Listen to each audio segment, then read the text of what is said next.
6. At Ephesus, Discourse on the Soul. On leaving Athens, the travelers went by way of Troas to Ephesus, the capital of the Roman province of Asia. They made many trips out to the famous temple of Artemis of the Ephesians, about 2 miles from the city. Artemis was the most famous goddess of all Asia Minor, and a perpetuation of the still earlier mother goddess of ancient Anatolian times. The crude idol exhibited in the enormous temple dedicated to her worship was reputed to have fallen from heaven. Not all of Gainet's early training to respect images as symbols of divinity had been eradicated, and he thought it best to purchase a little silver shrine in honor of this fertility goddess of Asia Minor. That night they talked at great length about the worship of things made with human hands. On the 3rd day of their stay they walked down by the river to observe the dredging of the harbor's mouth. At noon they talked with a young Phoenician who was homesick and much discouraged. But most of all he was envious of a certain young man who had received promotion over his head. Jesus spoke comforting words to him, and quoted the olden Hebrew proverb, "A man's gift makes room for him, and brings him before great men."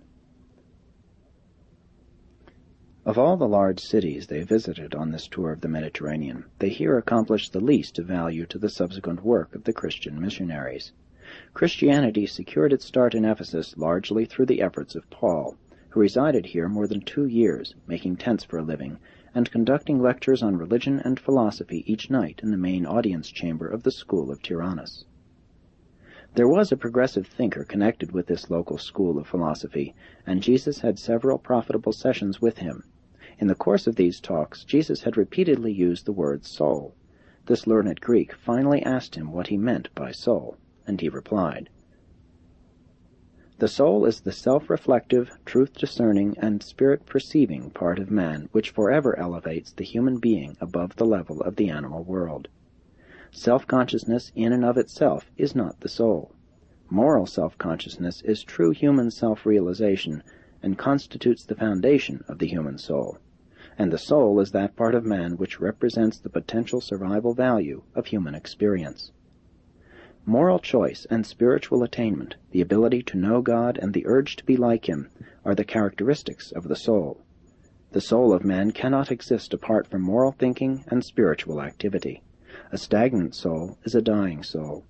But the soul of man is distinct from the divine spirit which dwells within the mind. The divine spirit arrives simultaneously with the first moral activity of the human mind, and that is the occasion of the birth of the soul. The saving or losing of a soul has to do with whether or not the moral consciousness attains survival status through eternal alliance with its associated immortal spirit endowment. Salvation is the spiritualization of the self-realization of the moral consciousness, which thereby becomes possessed of survival value. All forms of soul conflict consist in the lack of harmony between the moral or spiritual self-consciousness and the purely intellectual self-consciousness. The human soul, when matured, ennobled, and spiritualized, approaches the heavenly status in that it comes near to being an entity intervening between the material and the spiritual, the material self and the divine spirit. The evolving soul of a human being is difficult of description and more difficult of demonstration because it is not discoverable by the methods of either material investigation or spiritual proving. Material science cannot demonstrate the existence of a soul, neither can pure spirit testing.